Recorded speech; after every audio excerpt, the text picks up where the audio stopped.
हम अवगुण भरे एक गुण, अमृत नाम बिखै बिख काई, माया मोह सुत दारा स्यों। एक उत्तम पंथ सुनियो, तेह मिलंत जम। एक अरदास पाठ की रत की, गुर रामदास आखो सरनाय। सकहो टल गुर सेविय, सहनिस सहज सुभाए। दर्शन परसिय गुरु कै, जन्म मरण दुख जाए। सिफत खसंबदी, नूर अरसो गुर सो चटिया। तुत डिठे सच्चे पातशाह, जन्म जन्म दी सज्जन सच्चा पातशाह। सिर साधा साहो, जिस पास बैठिया सोई है, सबना दा विसाओ। सतनाम श्री वाहेगुरु साहेब जी। बिलावल महला पंजवा, सुख निदान प्रीतम प्रभ मेरे। अगणत गुण ठाकुर प्रभ तेरे। मोहे अनाथ तुमरे शरणाई, कर कृपा हर चरण ते आए। सुख निदान प्रीतम प्रभ मेरे। अगणत गुण ठाकुर प्रभ तेरे। मोहे अनाथ तुमरी शरणाई, कर कृपा हर चरण ते आए। दया करहो बस हो मन आए। मोहे निर्गुण लीजै लड़ लाए। रहाऊ प्रभ चित आवे, तां कैसे पीड़ा। हर सेवक नाहि जामा पीड़ा। सर्व दुख हर सिमरत नसे। जाकै संग सदा प्रभ बसै। प्रभ का नाम मान तन आधार। बिसरत नाम होवत तन शार। प्रभ चित आए पूरन सब काज। हर बिसरत सब का मोहताज। चरण कमल ਸੰਗ ਲਾਗੇ ਪਰੇਤ ਬਿਸਰ ਗਏ ਸਭ ਦੁਰ ਮਤ ਰੇਤ ਮਨ ਤਨ ਅੰਤਰ ਹਰ ਹਰ ਮੰਤ ਨਾਨਕ ਭਗਤਨ ਕੈ ਘਰ ਸਦਾ ਆਨੰਦ ਚਰਨ ਕਮਲ ਸੰਗ ਲਾਗੇ ਪਰੇਤ ਬਿਸਰ ਗਏ ਸਭ ਦੁਰ ਮਤ ਰੇਤ ਮਨ ਤਨ ਅੰਤਰ ਹਰ ਹਰ ਮੰਤ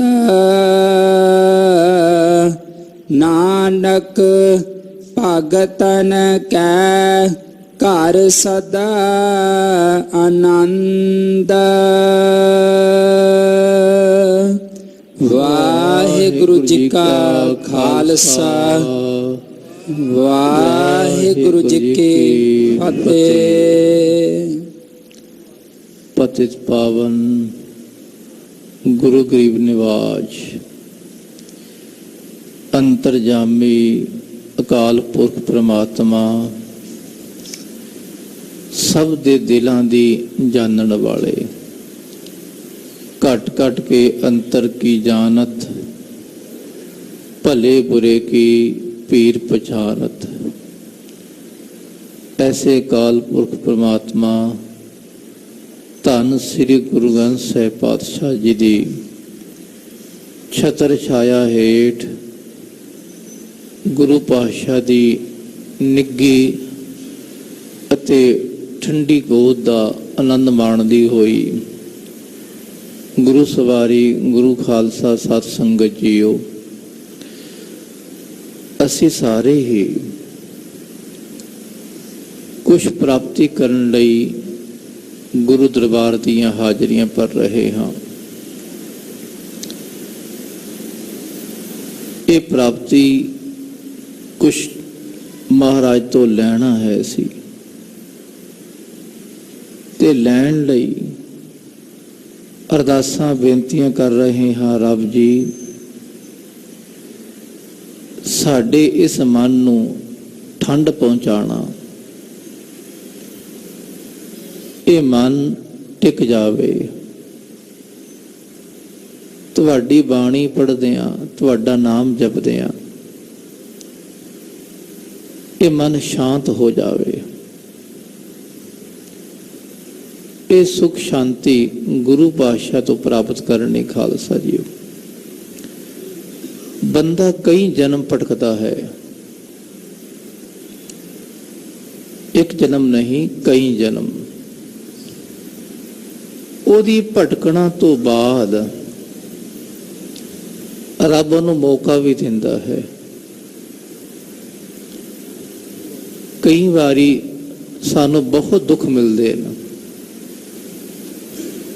ਦੁੱਖ ਤੋਂ ਬਾਅਦ ਪ੍ਰਮਾਤਮਾ ਕਹਿੰਦਾ ਲੈ ਸੁੱਖ ਦਾ ਆਨੰਦ ਵੀ ਲੈ ਲੈ। ਜੀਵਨ ਵਿੱਚ ਬਹੁਤ ਭਟਕਣਾ ਹੈ ਬੰਦੇ ਕੋਲ, ਤੇ ਅੰਮ੍ਰਿਤ ਵੇਲੇ ਪ੍ਰਮਾਤਮਾ ਮੌਕਾ ਦਿੰਦਾ ਹੈ, ਲੈ ਬੰਦਿਆ ਸਾਰੇ ਦਿਨ ਦੀ ਭਟਕਣਾ ਅੰਮ੍ਰਿਤ ਵੇਲੇ ਖਤਮ ਕਰ ਲਈ, ਜਾਂ ਸ਼ਾਮ ਨੂੰ ਆ ਕੇ, ਸ਼ਾਮ ਦਾ ਸਮਾਂ ਵੀ ਅੰਮ੍ਰਿਤ ਵੇਲਾ ਹੈ। ਜਦੋਂ ਕੋਈ ਬੰਦਾ ਰੱਬ ਦੀ ਬਾਣੀ ਨਾਲ ਜੁੜਦਾ ਹੈ, ਅੰਮ੍ਰਿਤ ਨਾਮ ਨਾਲ ਜੁੜਦਾ ਹੈ, ਉਦੋਂ ਅੰਮ੍ਰਿਤ ਵੇਲਾ ਹੈ। ਜੇ ਸਵੇਰੇ ਸਵੇਰੇ ਬੰਦਾ ਭਜਨ ਬੰਦਗੀ ਨਾ ਹੀ ਕਰੇ, ਉਹਦੇ ਲਈ ਕਾਹਦਾ ਅੰਮ੍ਰਿਤ ਵੇਲਾ ਹੈ? ਅੰਮ੍ਰਿਤ ਵੇਲਾ ਤੇ ਉਹ ਹੈ ਅੰਮ੍ਰਿਤ ਵੇਲਾ ਸਚ ਨਾਉ ਵਡਿਆਈ ਵਿਚਾਰ। ਹੁਣ ਜਿਹੜੇ ਆਮ ਫੈਕਟਰੀਆਂ ਵਿੱਚ ਸਾਰੀ ਰਾਤ ਕੰਮ ਕਰਦੇ, ਉਹਨਾਂ ਲਈ ਕਾਹਦਾ ਅੰਮ੍ਰਿਤ ਵੇਲਾ? ਨਸ਼ਈ ਬੰਦੇ ਸਵੇਰੇ ਸਵੇਰੇ ਉੱਠ ਕੇ ਨਸ਼ਾ ਕਰਦੇ, ਉਹਨਾਂ ਲਈ ਕਾਹਦਾ ਅੰਮ੍ਰਿਤ ਵੇਲਾ? ਬੇਵਿਚਾਰੀ ਬੰਦੇ ਸਵੇਰੇ ਸਵੇਰੇ ਉੱਠ ਕੇ ਲੱਭਦੇ ਹਨ ਬੇਵਿਚਾਰ ਨੂੰ, ਉਹਨਾਂ ਲਈ ਕੋਈ ਅੰਮ੍ਰਿਤ ਵੇਲਾ ਨਹੀਂ। ਉਹ ਤਾਂ ਉਹਨਾਂ ਭਗਤਾਂ ਲਈ ਹੈ ਜਿਨ੍ਹਾਂ ਦੇ ਮਨ ਵਿੱਚ ਤਮੰਨਾ ਹੈ, ਰੱਬ ਜੀ ਸਭ ਸੁਹਾਗਣ ਮਾਣਹਿ ਰਲੀਆਂ, ਇੱਕ ਦੇਵੋ ਰਾਤ ਮੁਰਾਰੀ, ਕਿ ਸਾਰੇ ਸੁਹਾਗਣ ਗੁਰਮੁਖ ਪਿਆਰੇ ਸੰਤ ਮਹਾਤਮਾ ਤੁਹਾਡੇ ਨਾਮ ਨਾਲ ਜੁੜ ਕੇ ਆਨੰਦ ਮਾਣਦੇ ਹਨ। ਤੇ ਪਾਤਸ਼ਾਹ ਸਾਨੂੰ ਵੀ ਉਹ ਆਨੰਦ ਦਵੋ। ਉਹ ਆਨੰਦ ਪ੍ਰਾਪਤ ਕਰਨ ਲਈ ਗੁਰੂ ਕੇ ਪਿਆਰੇ ਜਦੋਂ ਸਿਮਰਨ ਭਜਨ ਕਰਦੇ, ਉਹਨਾਂ ਲਈ ਅੰਮ੍ਰਿਤ ਵੇਲਾ ਹੈ ਖਾਲਸਾ ਜੀ। ਐਸੇ ਅੰਮ੍ਰਿਤ ਵੇਲੇ ਦੇ ਪਾਵਨ ਸਮੇਂ ਵਿੱਚ ਅਸੀਂ ਗੁਰੂ ਦਰਬਾਰ ਦੀਆਂ ਹਾਜ਼ਰੀਆਂ ਭਰ ਕੇ ਸ਼ਬਦ ਵਿਚਾਰ ਸ਼ਰਵਣ ਕਰਨ ਲਈ ਇਕਾਗਰ ਚਿਤ ਹੋ ਕੇ ਬੈਠੇ ਹਾਂ। ਆਓ ਅਰਦਾਸ ਕਰੀਏ, ਰੱਬ ਜੀ ਇਹ ਸ਼ਬਦ ਸਾਡੇ ਜੀਵਨ ਦਾ ਆਧਾਰ ਬਣ ਜਾਵੇ। ਜੀਵਨ ਵਿੱਚ ਇੱਕ ਪੰਕਤੀ ਹੀ ਮਨੁੱਖ ਦਾ ਬੇੜਾ ਪਾਰ ਕਰ ਸਕਦੀ ਹੈ, ਪਰ ਅਸੀਂ ਇੱਕ ਨਾਲ ਨਹੀਂ ਜੁੜਦੇ, ਹੋਰ ਆਣਦੇ ਉਹ ਵੀ ਲੋੜ ਹੈ। ਕਿਉਂ ਜੀ? ਜੇ ਇੱਕ ਨਾਲ ਤਮੰਨਾ ਨਾ ਭਰੀ ਫਿਰ ਅੱਗੇ ਵਧੀ ਜਾ ਰਹੀ ਹੈ ਨਾ। ਕਹਿਣ ਦਾ ਭਾਵ ਕਿ ਇੱਕੋ ਪੰਕਤੀ ਜੇ ਧਿਆਨ ਨਾਲ ਸੁਣ ਲਈਏ, ਜੇ ਨਹੀਂ ਵਸੀ ਤਾਂ ਦੂਜੀ ਵਸ ਜਾਵੇਗੀ, ਤੀਜੀ ਵਸ ਜਾਵੇਗੀ, ਕੋਈ ਤਾਂ ਵਸੇਗੀ। ਜਿਹੜੀ ਪੰਕਤੀ ਸਾਡੇ ਲਈ ਬਣੀ ਹੈ ਨਾ, ਸਾਡੇ ਵਾਸਤੇ, ਉਹ ਜ਼ਰੂਰ ਵਸੇਗੀ ਅੰਦਰ। ਰੱਖੋ ਸਤਨਾਮ ਸ੍ਰੀ ਵਾਹਿਗੁਰੂ। ਹਰ ਬੰਦੇ ਦੀ ਕੋਈ ਨਾ ਕੋਈ ਪੰਕਤੀ ਜ਼ਰੂਰ ਬਣੀ ਹੈ। ਕੀ ਹੈ ਬਾਣੀ? ਦੇਖੋ, ਤੁਸੀਂ ਸੁਣਦੇ ਹੋਣੇ, ਕੋਈ ਸੋਚਦੇ ਵੀ ਤਾਂ ਅੱਖਰ ਲਿਖੇ ਹਨ, ਇਹਦਾ ਰੁਮਾਲੇ ਢਕੇ ਹੋਏ ਹਨ। ਢਕੇ ਹੋਏ ਵੀ ਬਹੁਤ ਬਖਸ਼ਿਸ਼ ਕਰਦੇ। ਆਮ ਸਾਡੇ ਪ੍ਰਚਾਰਕ ਕਹਿੰਦੇ ਜੀ ਗੁਰਬਾਣੀ ਤੁਸੀਂ ਢੱਕ ਕੇ ਰੱਖਦੇ ਹੋ, ਉਹ ਢੱਕਿਆ ਹੋਏ ਵੀ ਬਖਸ਼ਿਸ਼ ਕਰਦੇ ਮਹਾਰਾਜ। ਇਹਨਾਂ ਦੇ ਰੁਮਾਲੇ ਵਿੱਚ ਵੀ ਬਖਸ਼ਿਸ਼ ਹੈ। ਦੂਰੋਂ ਬਾਹਰੋਂ ਪੜ੍ਹਦੇ ਆ ਨਾ ਸਭ, ਉਹ ਪੰਕਤੀ ਉੱਪਰ ਲਈ ਉਹ ਸਾਰੀ ਸਾਨੂੰ ਸੰਕੇਤ ਦਿੰਦੀ, ਬੰਦਿਆ ਤੈਨੂੰ ਮਿਲ ਜਾਏਗਾ, ਜਾ ਸਿਮਰਨ ਭਜਨ ਕਰ। ਗੁਰੂ ਘਰ ਜੇ ਅੰਦਰ ਪ੍ਰਵੇਸ਼ ਕਰਦੇ ਆ, ਦੂਰੋਂ ਨਿਸ਼ਾਨ ਸਾਹਿਬ ਇਹੀ ਸਿੱਖਿਆ ਦੇ ਰਿਹਾ, ਆਓ ਭਾਈ ਇੱਕ ਝੰਡੇ ਥੱਲੇ ਸਾਰੇ ਇਕੱਠੇ ਹੋ ਜਾਓ। ਗੁਰੂ ਘਰ ਦੀ ਹਰ ਚੀਜ਼ ਸਾਡੇ ਲਈ ਬਾਣੀ ਰੂਪ ਹੈ ਖਾਲਸਾ ਜੀਓ। ਇਸ ਕਰਕੇ ਬਾਣੀ ਸਾਡੇ ਜੀਵਨ ਦਾ ਆਧਾਰ। ਆਓ ਇਸ ਬਾਣੀ ਵਿੱਚੋਂ ਗੁਰੂ ਪਾਤਸ਼ਾਹ ਸਾਨੂੰ ਅੱਜ ਦਾ ਪਾਵਨ ਮੁੱਖ ਵਾਕ ਜੋ ਮਹਾਰਾਜ ਜੀ ਨੇ ਬਖਸ਼ਿਸ਼ ਕੀਤਾ ਹੈ, ਸਾਰੇ ਗੁਰੂ ਕੇ ਪਿਆਰੇ, ਇਹ ਅਰਦਾਸਮਈ ਵਾਕ ਹੈ, ਬੇਨਤੀ ਵਾਲਾ, ਕਿ ਬੇਨਤੀ ਕਰਦੇ ਹਨ। ਕਈ ਵਾਕ ਹੁੰਦੇ ਹਨ ਮਹਾਵਾਕ, ਕਈ ਅਵੰਤਰ ਵਾਕ। ਉਹਨਾਂ ਅਵੰਤਰ ਵਾਕਾਂ ਚੋਂ ਖਾਲਸਾ ਜੀਓ ਪ੍ਰਕਿਰਤੀ ਵਾਕ, ਸਵਿਕਲਪ ਵਾਕ, ਨਿਰਵਿਕਲਪ ਵਾਕ ਆਦਿਕ, ਤੇ ਇਹ ਅਰਦਾਸਮਈ ਇਹ ਬਚਨ ਪਾਤਸ਼ਾਹ ਜੀ ਉਚਾਰਨ ਕਰ ਰਹੇ ਹਨ। ਆਓ ਸਾਰੇ ਗੁਰੂ ਕੇ ਪਿਆਰੇ ਆਪਣੇ ਸੁਰ ਤੇ ਬਿਰਤੇ ਇਕਾਗਰ ਕਰਦੇ ਆ, ਸ਼ਰਧਾ ਸਤਿਕਾਰ ਨਾਲ ਉਚਾਰਨ ਕਰੋ ਜੀ। ਸਤਨਾਮ ਸ੍ਰੀ ਵਾਹਿਗੁਰੂ ਸਾਹਿਬ ਜੀ। ਸਤਨਾਮ ਸ੍ਰੀ ਵਾਹਿਗੁਰੂ ਸਾਹਿਬ ਜੀ। ਬਿਲਾਵਲ ਮਹਲਾ ਪੰਜਵਾ। ਸੁਖ ਨਿਦਾਨ ਪ੍ਰੀਤਮ ਪ੍ਰਭ ਮੇਰੇ। ਬਿਲਾਵਲ ਰਾਗ ਵਿੱਚ ਗੁਰੂ ਅਰਜਨ ਦੇਵ ਮਹਾਰਾਜ ਜੀ ਫਰਮਾਨ ਕਰਦੇ। ਬਿਲਾਵਲ ਕਹਿੰਦੇ ਆਨੰਦ, ਖੁਸ਼ੀ, ਖੇੜਾ, ਵਿਗਾਸ। ਇਹ ਬਿਲਾਵਲ ਰਾਗ ਦਾ ਸਮਾਂ ਵੀ ਜਦੋਂ ਸੂਰਜ ਚੜ੍ਹਦਾ ਹੈ ਨਾ, ਉੱਥੋਂ ਸ਼ੁਰੂ ਹੁੰਦਾ। ਬਸ ਆਸਾ ਦੀ ਵਾਰ ਦਾ ਕੀਰਤਨ ਦਾ ਭੋਗ ਪੈਂਦਾ ਹੈ, ਨਾਲ ਹੀ ਬਿਲਾਵਲ ਰਾਗ ਦੀ ਚੌਂਕੀ ਸ਼ੁਰੂ ਹੋ ਜਾਂਦੀ ਹੈ। ਕਿਉਂਕਿ ਜਦੋਂ ਅੰਮ੍ਰਿਤ ਵੇਲੇ ਬੰਦਾ ਸੁਰਤੀ ਤੋਂ ਉੱਠਦਾ ਹੈ, ਸਾਧਨਾ ਕਰਕੇ ਉਹਨੂੰ ਆਨੰਦ ਹੀ ਆਉਂਦਾ ਹੈ। ਆਸਾ ਦੀ ਵਾਰ ਸਾਧਨਾ, ਉਸ ਤੋਂ ਬਾਅਦ ਆਨੰਦ। ਕਿ ਜਦੋਂ ਬੰਦਾ ਸਾਧਨਾ ਭਜਨ ਕਰਕੇ ਉੱਠਦਾ ਹੈ ਤੇ ਉਹਦੇ ਦਿਲ ਲਈ ਸਾਰਾ ਦਿਨ ਆਨੰਦ ਬਣਿਆ ਰਹਿੰਦਾ ਹੈ। ਇਹ ਬਿਲਾਵਲ ਰਾਗ ਵਿੱਚ ਗੁਰੂ ਅਰਜਨ ਦੇਵ ਮਹਾਰਾਜ ਜੀ ਫਰਮਾਨ ਕਰਦੇ, ਐ ਮੇਰੇ ਪ੍ਰਮਾਤਮਾ ਤੁਸੀਂ ਕੈਸੇ ਹੋ? ਸੁਖ ਨਿਧਾਨ ਪ੍ਰੀਤਮ ਪ੍ਰਭ ਮੇਰੇ। ਹਰ ਬੰਦਾ ਸੁਖ ਚਾਹੁੰਦਾ ਹੈ, ਪਹਿਲਾਂ ਸੁਖ ਹੈ, ਬਾਕੀ ਚੀਜ਼ਾਂ ਬਾਅਦ ਵਿੱਚ ਚਾਹੀਦੀਆਂ। ਪਹਿਲਾਂ ਘਰ ਦੀਆਂ ਲੋੜਾਂ, ਸੁਖ ਸ਼ਾਂਤੀ, ਬਾਕੀ ਬਾਅਦ ਵਿੱਚ ਕਰੋ। ਰੱਬ ਜੀ ਕੀ ਕਰੀਏ, ਮਨ ਨਹੀਂ ਟਿਕਦਾ, ਮਨ ਟਿਕਾਓ। ਕੱਲ ਇੱਕ ਮਹਾਤਮਾ ਪੁਰਖ ਬੈਠੇ ਸਨ, ਕਿਸੇ ਮਾਤਾ ਨੇ ਪੁੱਛ ਲਿਆ ਕਿ ਮਹਾਤਮਾ ਜੀ ਬਾਣੀ ਪੜ੍ਹਦੇ ਆ, ਨਾਮ ਜਪਦੇ ਆ, ਪਰ ਮਨ ਨਹੀਂ ਟਿਕਦਾ। ਮਹਾਤਮਾ ਦੇ ਮੁਖ ਤੋਂ ਆਵਾਜ਼ ਆਈ, ਕਹਿਣ ਲੱਗੇ ਦੋ ਤਿੰਨ ਗੱਲਾਂ ਹਨ। ਵੈਸੇ ਤਾਂ ਇਹ ਮਨ ਕਿਸੇ ਦਾ ਟਿਕਦਾ ਹੀ ਨਹੀਂ, ਪਰ ਫਿਰ ਵੀ ਜੇ ਕੋਈ ਸਾਧਕ ਸਾਧਨਾ ਕਰਨ ਵਾਲਾ ਹੈ, ਉਹਦੀ ਤਮੰਨਾ ਹੈ ਕਿ ਮਨ ਨੂੰ ਟਿਕਾਵਾਂ, ਟਿਕ ਜਾਵੇਗਾ। ਪਹਿਲੀ ਗੱਲ ਤਾਂ ਜਦੋਂ ਵੀ ਬਾਣੀ ਪੜ੍ਹਨੀ ਹੈ,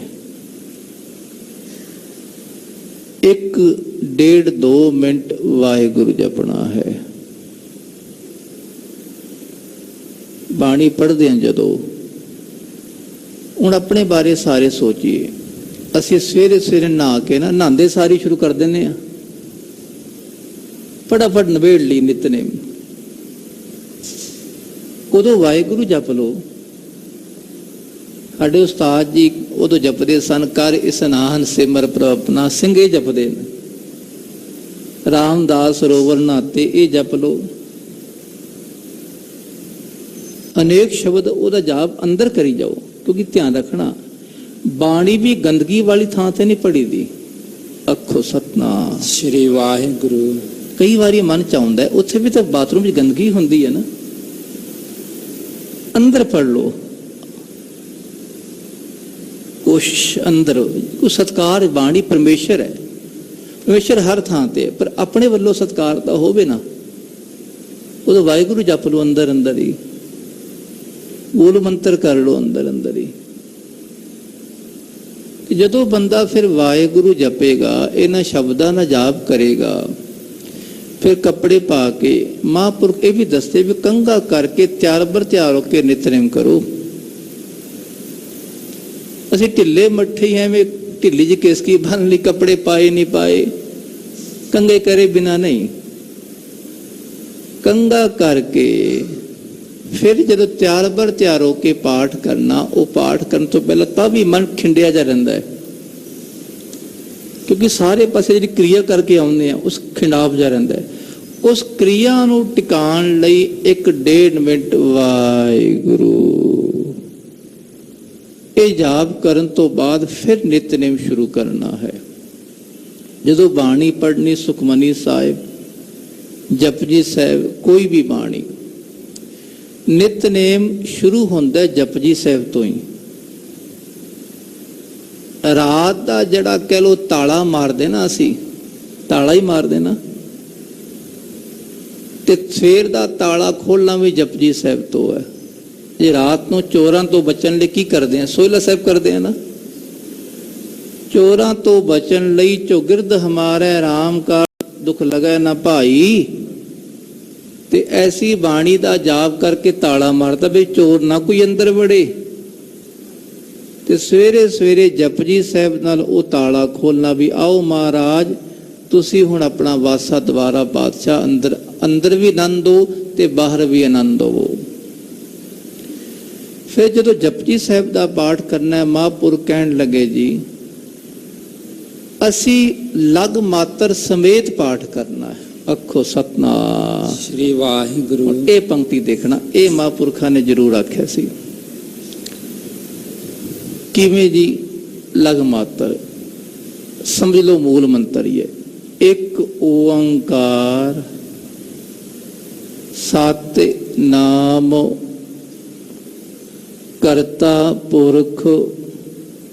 ਹੁਣ ਆਪੇ ਹੁਣੇ ਪੜੋ, ਹੁਣੇ ਮਨ ਨਾਲ ਟਿਕਣਾ ਸ਼ੁਰੂ ਹੋ ਜਾਏਗਾ।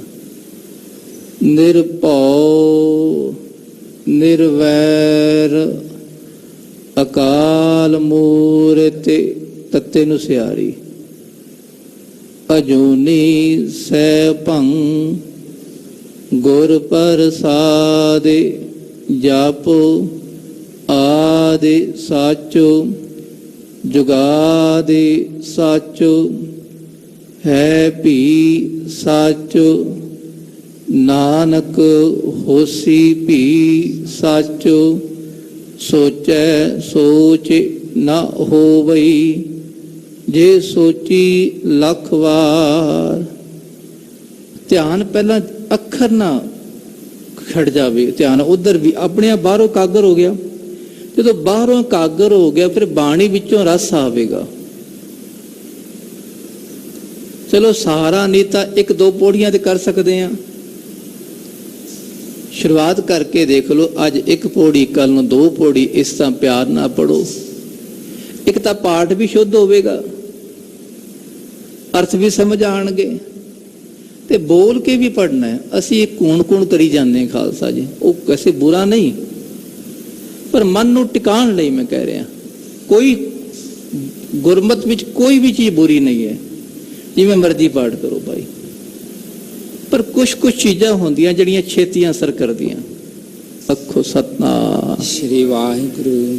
ਤੇ ਜਦੋਂ ਕੋਈ ਪਿਆਰੇ ਬੋਲ ਕੇ ਜਾਪ ਕਰਦੇ, ਲਗ ਮਾਤਰ ਸਮੇਤ ਜਾਪ ਕਰਦੇ ਤੇ ਮਨ ਟਿਕਣਾ ਸ਼ੁਰੂ ਹੋ ਜਾਂਦਾ ਹੈ ਆਸਤਾ ਆਸਤਾ।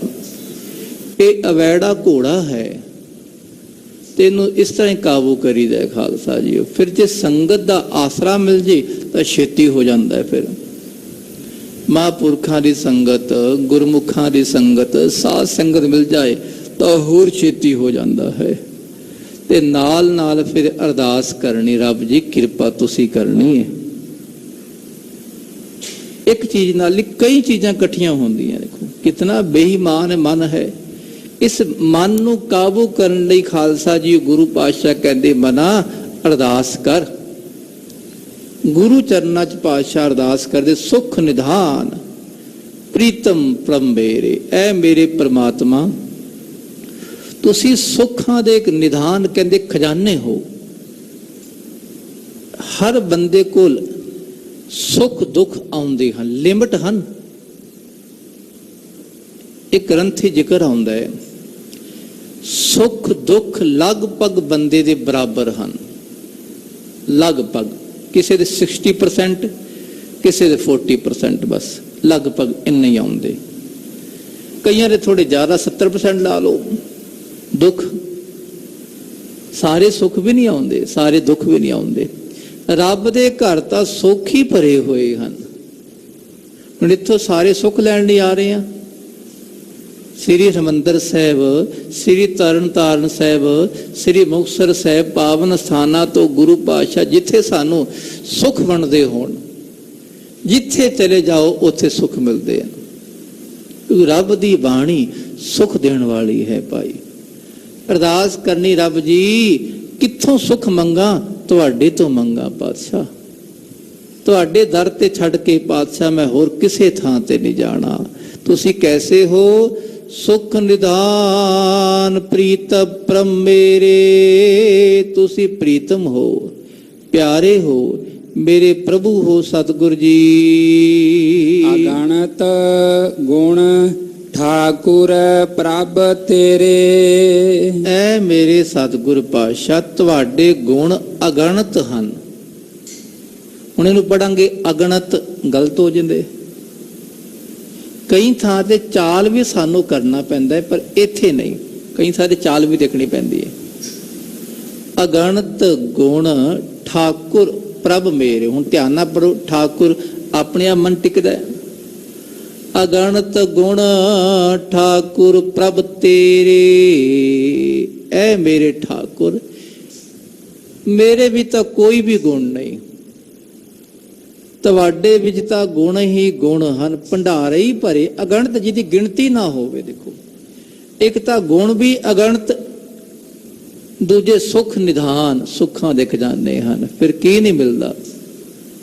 ਜਿਹਦੇ ਪੱਲੇ ਇੱਕ ਗੁਣ ਹੋਵੇ ਨਾ, ਇੱਕੋ ਗੁਣ, ਉਹ ਰੱਬ ਬਣ ਜਾਂਦਾ ਹੈ। ਇੱਕ ਘਟਨਾ ਚੇਤੇ ਆ ਗਈ, ਇੱਕ ਮਹਾਂਪੁਰਖ ਦੀ। ਸੂਫੀ ਫਕੀਰ ਹੈ, ਸ਼ਰਮਤ ਫਕੀਰ, ਆਪਣੇ ਆਨੰਦ ਵਿੱਚ ਰਹਿੰਦਾ। ਇੱਕ ਚਿੱਠੀ ਆਈ ਰੋਮ ਦੇਸ਼ ਤੋਂ।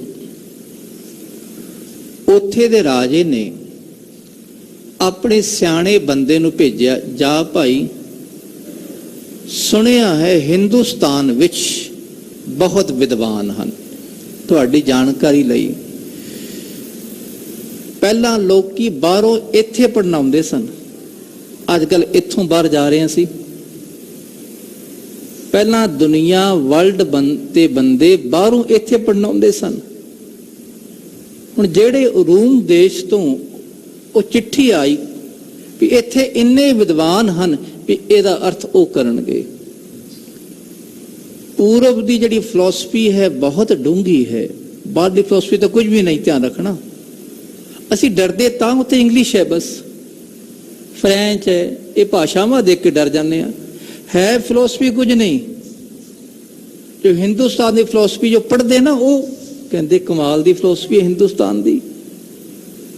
ਇੱਥੇ ਤਾਂ ਰੱਬ ਦੇ ਬਾਰੇ ਭੰਡਾਰੇ ਭਰੇ ਹੋਏ, ਉੱਥੇ ਤਾਂ ਕੇਵਲ ਇੱਕ ਦੋ ਗੱਲਾਂ। ਬਾਹਰੋਂ ਲੋਕੀ ਇੱਥੇ ਪੜ੍ਹਨ ਆਉਂਦੇ ਸਨ। ਤਾਂ ਹੀ ਖਾਲਸਾ ਜੀਓ, ਰੂਮ ਦੇਸ਼ ਤੋਂ ਇੱਕ ਚਿੱਠੀ ਆਈ, ਦੂਤ ਲੈ ਕੇ ਆਇਆ ਵੀ ਜਾਓ, ਔਰੰਗਜ਼ੇਬ ਦੇ ਦਰਬਾਰ ਵਿੱਚ 1400 ਵੱਡੇ ਵੱਡੇ ਖੱਬੀ ਖਾਂ ਬਦਮਾਸ਼ ਹੀ ਕਹਿ ਸਕਦੇ ਆ, ਜਿਹੜੇ ਵਿਦਵਾਨ ਉਲਮਾ ਹਨ, ਉਹਨਾਂ ਤੋਂ ਅਰਥ ਕਰਾ ਕੇ ਲਿਆਓ ਇਹ ਦੋ ਸ਼ਬਦਾਂ ਦਾ, ਸਬਰ ਅਤੇ ਸ਼ੁਕਰ ਦਾ। ਰਾਜੇ ਨੇ ਇਹ ਵੀ ਆਖਿਆ ਕਿਸੇ ਤੋਂ ਅਰਥ ਨਹੀਂ ਹੋਣੇ, ਇੱਕ ਬੰਦਾ ਅਰਥ ਕਰੇਗਾ ਇਹਦੇ। ਸ਼ਰਮਤ ਫਕੀਰ, ਕੋਈ ਅਰਥ ਨਹੀਂ ਕਰ ਸਕਦਾ ਇਹਦੇ। ਆ ਗਏ, ਦਰਬਾਰ ਵਿੱਚ ਪਹੁੰਚੇ, ਔਰੰਗਜ਼ੇਬ ਮਿਲਿਆ। ਦੱਸੋ ਜੀ ਕਿੱਥੋਂ ਆਏ ਹੋ? ਰੂਮ ਦੇਸ਼ ਤੋਂ ਆਇਆ। ਇਹ ਦੋ ਸ਼ਬਦ ਹਨ, ਇਹਦੇ ਮਾਇਨੇ ਕਰਨੇ ਹਨ। ਮਾਇਨੇ ਮੀਨਿੰਗ, ਇਹਦੇ ਮਾਇਨੇ ਕਰਨੇ ਹਨ, ਅਰਥ ਕਰਨੇ ਹਨ, ਕਰਕੇ ਦਿਖਾਓ। ਔਰੰਗਜ਼ੇਬ ਨੇ ਆਪਣੇ 1400 ਉਲਮਾ ਨੂੰ ਸੱਦ ਲਿਆ, ਵੱਡੇ ਵੱਡੇ ਵਿਦਵਾਨ ਜਿਹੜੇ ਖਾਸ ਹੋਣ, ਜਿਹਨੂੰ ਹਾਫਿਜ਼, ਜਿਹਨੂੰ ਕੁਰਾਨ ਸ਼ਰੀਫ ਕੰਠ ਯਾਦ ਹੋਵੇ, ਉਹ ਸਾਰੇ ਸੱਦ ਲਏ। ਬੈਠ ਜਾਓ ਸਾਰੇ। ਸਭ ਨੂੰ ਚਿੱਠੀ ਦੇ ਸੁਣਾਇਆ ਵੀ ਸਭ ਨੇ ਇਹਦੇ ਅਰਥ ਕਰਨੇ ਹਨ, ਕਰੋ ਜੀ। ਬੁੱਧੀ ਦੇ ਘੋੜੇ ਦੁੜਾਉਣ ਲੱਗੇ। ਬੁੱਧੀ ਦਾ ਘੋੜਾ ਕਿਤਨਾ ਹੁੰਦਾ ਹੈ?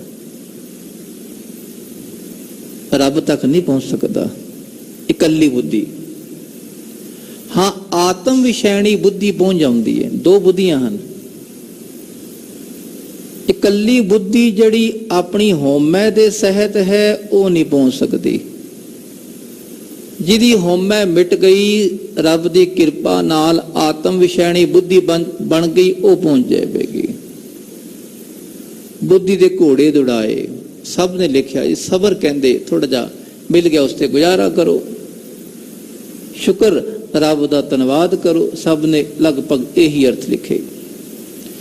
ਦੂਤ ਸਿਆਣਾ ਕਹਿੰਦਾ ਨਾ, ਜੇ ਕਿਸੇ ਸ਼ਬਦ ਨੂੰ ਪੜ੍ਹ ਕੇ ਮਨ ਨਾ ਟਿਕੇ ਨਾ, ਕਹਿੰਦਾ ਗੱਲ ਨਹੀਂ ਬਣੀ। ਅੱਜ ਹੁੰਦਾ ਹੈ ਨਾ, ਮੁੱਖ ਵਾਕ ਸੁਣ ਕੇ, ਕਥਾ ਸੁਣ ਕੇ ਤੁਹਾਡੀ ਗੱਲ ਨਾ ਬਣੇ, ਨਾ ਜੀ ਅੱਜ ਗੱਲ ਬਣੀ ਨਹੀਂ।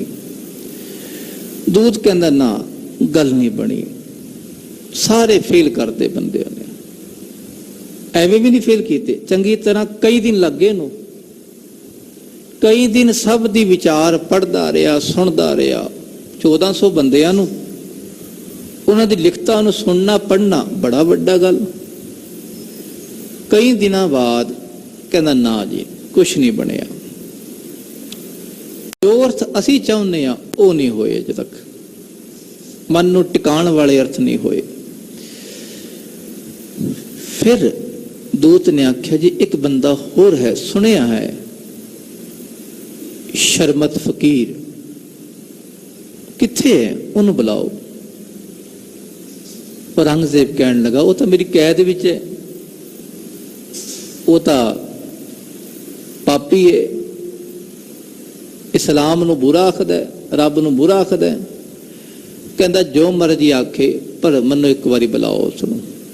ਚਲੋ, ਇਸ ਔਰੰਗਜ਼ੇਬ ਨੇ ਆਪਣਾ ਬੰਦਾ ਨਾਲ ਭੇਜਿਆ, ਜਾਓ ਭਾਈ ਕੈਦ ਵਿੱਚ ਲੈ ਜਾਓ ਇਹਨੂੰ ਤੇ ਉੱਥੇ ਮਿਲਾਓ ਸ਼ਰਮਤ ਫਕੀਰ ਨੂੰ। ਦੋਵੇਂ ਜਾ ਕੇ ਮਿਲਣ ਲੱਗੇ। ਸ਼ਾਮ ਦਾ ਸਮਾਂ। ਸ਼ਰਮਤ ਫਕੀਰ, ਉਹਦੇ ਕੇਸ ਸਨ। ਇੱਕ ਫੋਟੋ ਉਹਦੀ ਮਿਲੀ 5-6 ਮਹੀਨੇ ਪਹਿਲਾਂ। ਉਹਦਾ ਬਿਸਤਰਾ ਗੋਲ ਕੀਤਾ ਹੋਇਆ ਉਹਦੇ ਸਰਾਣੇ ਵੱਲ, ਧਿਆਨ ਉਹਦਾ ਆਪਣੇ ਆਪ 'ਚ ਲੀਨ, ਤੇ ਕਹਿ ਲੋ ਜਿਹੜੀ ਸੇਜ ਹੈ ਉਹਦੀ, ਉਹ ਕੰਡਿਆਂ ਦੀ ਸੇਜ ਉਹਦੀ, ਉਸ ਤੇ ਉਹ ਆਨੰਦ 'ਚ ਲੀਨ ਹੈ। ਦਾੜੀ ਉਹਦੀ ਪੂਰੀ ਲੰਬੀ ਦਾੜੀ, ਕੇਸ ਉਹਦੇ ਖੁੱਲੇ ਸਨ, ਪਰ ਖਾਲਸਾ ਜੀ ਸਨ ਜਿਵੇਂ ਖਾਲਸਾ ਜੀ ਵੱਡੇ ਵੱਡੇ ਰਵਿੰਦਰਨਾਥ ਟੈਗੋਰ ਵਰਗੇ ਕੇਸਾਂ ਧਾਰੀ ਹੋਏ। ਸਾਧਕ ਪੁਰਸ਼ ਹਮੇਸ਼ਾ ਕੇਸਾਂ ਧਾਰੀ ਹੁੰਦੇ। ਅੱਖੋ ਸਤਨਾਮ ਸ੍ਰੀ ਵਾਹਿਗੁਰੂ। ਸਾਧਕ ਕਰਨ ਵਾਲਾ ਪੁਰਖ, ਉਹਦੀ ਸਾਧਨਾ ਨੂੰ ਪ੍ਰਫੁੱਲਿਤ ਕਰਨ ਵਾਲੇ ਕੇਸ ਹੁੰਦੇ ਹਨ। ਕੁਦਰਤੀ ਕਾਲ ਹੈ ਇਹ, ਰੱਬ ਦੀ ਪ੍ਰਕਿਰਤੀ ਇਹਨੂੰ ਕਹਿੰਦੇ। ਬਸ ਪ੍ਰਕਿਰਤੀ 'ਚ ਰੱਬ ਹੈ ਤੇ ਪ੍ਰਕਿਰਤੀ ਹੈ ਸਾਡੀ। ਬਸ ਰੋਹ ਵਿਚਾਰ ਕਿ ਸ਼ਰਮਤ ਫਕੀਰ ਆਨੰਦ 'ਚ ਬੈਠਾ। ਸ਼ਾਮ ਦਾ ਸਮਾਂ, ਦੂਤ ਪਹੁੰਚਿਆ, ਇਹਨੇ ਜਾ ਕੇ ਸਲਾਮ ਕੀਤੀ। ਐ ਸਾਈਂ ਫਕੀਰ, ਮੇਰੀ ਸਲਾਮ ਕਬੂਲ ਕਰੋ। ਆਓ ਜੀ, ਕਿੱਥੋਂ ਆਏ ਹੋ? ਰੂਮ ਦੇਸ਼ ਤੋਂ ਆਇਆ। ਸਾਨੂੰ ਕੋਈ ਕਹਿ ਦੇਣਾ ਵੀ ਇੰਗਲੈਂਡ ਤੋਂ ਆਇਆ, ਮੇਰੇ ਵੀਜ਼ਾ ਲਵਾ ਦੋਗੇ, ਕੈਨੇਡਾ ਲੈ ਜਾਓਗੇ ਨਾਲ।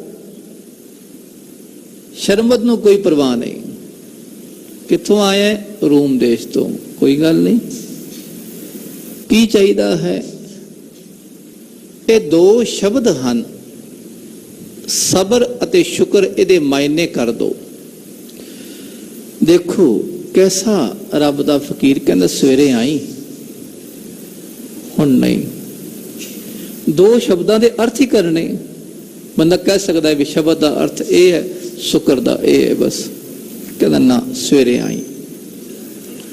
ਇਤਨੇ ਵੱਡੇ ਬੰਦੇ ਨੂੰ ਇੱਕ ਫਕੀਰ ਨੇ ਕਹਿ ਦੇਣਾ ਸਵੇਰੇ ਆਈ, ਕੈਸੀ ਕਲਾ ਹੋਵੇਗੀ। ਅੰਦਰ ਬੇਖੌਫ ਬਿਰਤੀ ਹੈ। ਕਹਿੰਦਾ ਠੀਕ ਹੈ ਜੀ, ਸਵੇਰੇ ਆਉਣ ਤੋਂ ਪਹਿਲਾਂ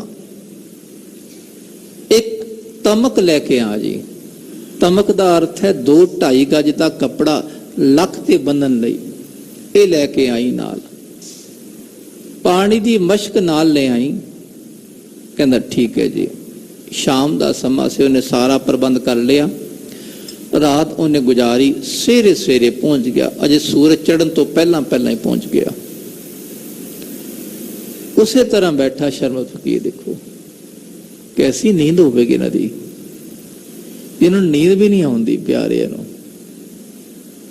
ਜੁੜੇ ਹੋਏ ਨੂੰ ਨੀਂਦ ਨਹੀਂ ਆਉਂਦੀ। ਖਾਲਸਾ ਜੀ, ਜੇ ਸੋ ਵੀ ਜਾਵੇ ਨਾ, ਉਹ ਸੁੱਤੇ ਵੀ ਸਿਬਰ ਨੀਂਦ ਦਿੰਦਾ ਹੈ। ਆਤਮ ਆਨੰਦ 'ਚ ਦੀਨ ਵਾਲਾ ਪੁਰਖ, ਉਹ ਸੁੱਤਿਆਂ ਵੀ ਉਸ ਵੈਸਾ, ਜਾਗਦਿਆਂ ਵੈਸਾ ਹੁੰਦਾ। ਖਾਲਸਾ ਜੀ,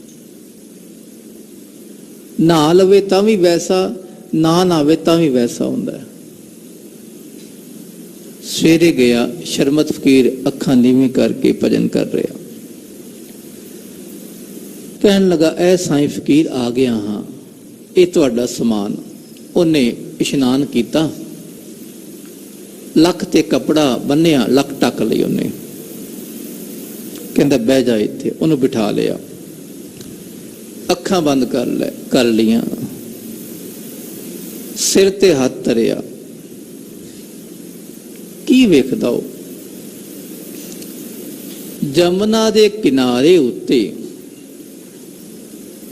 ਵੱਡੇ ਤਖਤ ਤੇ ਸ਼ਰਮਤ ਫਕੀਰ ਬੈਠਾ ਹੈ। ਸਾਹਮਣੇ ਸੈਂਕੜੇ ਸ਼ਕਤੀਆਂ, ਦੇਵੀ ਦੇਵਤੇ, ਰਿੱਧੀਆਂ ਸਿੱਧੀਆਂ ਵਾਲੇ ਪੀਰ ਫਕੀਰ ਹੱਥ ਜੋੜ ਕੇ ਖੜੇ ਹਨ। ਸਭ ਦੀਆਂ ਅੱਖਾਂ ਸ਼ਰਮਤ ਵੱਲ, ਸਭ ਦੀਆਂ ਅੱਖਾਂ ਸ਼ਰਮਤ ਵੱਲ, ਸ਼ਰਮਤ ਦੀਆਂ ਅੱਖਾਂ ਬੰਦ। ਇਹ ਨਜ਼ਾਰਾ ਵਿਖਾਇਆ। ਉਹਨੇ ਹੱਥ ਚੁੱਕ ਲਿਆ। ਦੂਤ ਕਹਿਣ ਲੱਗਾ ਜੀ ਕੀ ਹੈ, ਸਮਝ ਨਹੀਂ ਆਇਆ। ਤੁਸੀਂ ਇੱਥੇ ਹੋ ਕਿ ਉੱਥੇ ਹੋ? ਉਹ ਕਹਿਣ ਲੱਗਾ ਸਾਰੀ ਥਾਵਾਂ ਤੇ। ਫਿਰ ਦੂਜੀ ਗੱਲ ਨਹੀਂ ਸਮਝ ਆਈ। ਤੁਹਾਡੇ ਸਾਹਮਣੇ ਸਾਰੀਆਂ ਸ਼ਕਤੀਆਂ ਖੜੀਆਂ, ਸਭ ਦੇ ਹੱਥ ਜੁੜੇ ਹੋਏ, ਅੱਖਾਂ ਸਭ ਦੀਆਂ ਤੁਹਾਡੇ ਵੱਲ, ਤੁਹਾਡੀਆਂ ਅੱਖਾਂ ਬੰਦ ਕਿਉਂ ਹਨ? ਉਹਨੇ ਬੜੀ ਗੰਭੀਰ ਗੱਲ ਸੀ। ਦੇਖੋ, ਉਹਨਾਂ ਦੇ ਸਭ ਦੀ ਅੱਖਾਂ ਸ਼ਰਮਤ ਵੱਲ, ਸ਼ਰਮਤ ਦੀ ਅੱਖਾਂ ਲੀਨ। ਕਹਿੰਦਾ ਸਮਝ ਨਹੀਂ ਆਈ। ਉਹ ਕਹਿੰਦਾ ਇਹੀ ਤਾਂ ਸਬਰ ਸ਼ੁਕਰ ਹੈ। ਕਿੰਨਾ ਗੰਭੀਰ ਦੇਖੋ ਉੱਤਰ ਦਿੰਦਾ ਹੈ। ਕਹਿੰਦਾ ਦੇਖ ਭਾਈ, ਰੱਬ ਨੇ ਮੈਨੂੰ ਇਤਨੀ ਬਖਸ਼ਿਸ਼ ਕੀਤੀ ਹੈ। ਕਿਤਨੀ ਬਖਸ਼ਿਸ਼? ਦੁਨੀਆ ਦੀਆਂ ਸ਼ਕਤੀਆਂ ਜਿਨ੍ਹਾਂ ਤੋਂ ਦੁਨੀਆ ਮੰਗਦੀ ਹੈ, ਜਿਨ੍ਹਾਂ ਤੋਂ ਦੁਨੀਆ ਸੁੱਖ ਮੰਗਦੀ ਹੈ, ਜਿਨ੍ਹਾਂ ਤੋਂ ਦੁਨੀਆ ਰਿੱਧੀਆਂ ਸਿੱਧੀਆਂ ਮੰਗਦੀ ਹੈ, ਜਿन्हें दुनिया पूजा करती है, वो शक्तियां मेरे सामने खड़ियां हाथ जोड़ के मेरे वाल वेखती पियां। दसो साईं जी हुक्म करो, लाहौर ते दिल्ली तख्त नूं तबाह कर दिए। इतनी शक्तियां लैके मैनू बार बार आखदियां, मैं सबर करके बैठा। ना पाई, सबर देखो क्या चीज है। इको गुण है। अजे बंदे दे अंदर एक गुण सबर दा आ गया ते कह लो आम कहने तेरा ढिड नहीं भरिया, वो तेनू ढिड भर जांदा है बंदे दा, पर मन दे सबर नहीं आउंदा, संतोख नहीं आउंदा। शुक्र कहना हुण मेरियां अखां बंद रब ने कराइयां, मैं नहीं कीतियां। ये अखां नहीं बंद, ये ध्यान रब दे नाल जोड़िया। ओदा शुक्र बार बार, रब तेरा शुक्र है, तेरा शुक्र है, तू मैनू इतना कुछ दे रहे हैं। मैं इस दे लायक नहीं, मैं एक जीवन विच किसी दे लायक नहीं, तुसी इन्ना कुछ दे रहे हो मैनू रब जी, तेरा शुक्र है, तेरा शुक्र है। हर वेले बंदा शुक्र करी जावे रब दा। असी ना शुक्र गुजार लै लै के रब जी होर दे दो, होर दे दो, लालची भी ते ना शुक्र गुजार भी। को एक गुण पल्ले जिदे है, शुक्र करी जाना रब दा बस। कहंदा साईं फकीर अज समझ आई, दुनिया दे पढ़ाकू बंदियां कोल कुछ नहीं हुंदा, संतां महापुरखां कोल जीवन दा तजर्बा हुंदा है। ठीक है, पढ़ाई अपनी थां ठीक, दुनिया अपनी थां ठीक, पर जिथे बंदगी होवे उत्थे तां कमाल ही हो जाती है। कहंदे अज समझ आया जीवन दे। हिंदुस्तान विच पता लग्या भी अज भी कोई फकीर है, वो शर्मत फकीर है। एक रब दा गुण जिहदे पल्ले सी, वो शरबत फकीर।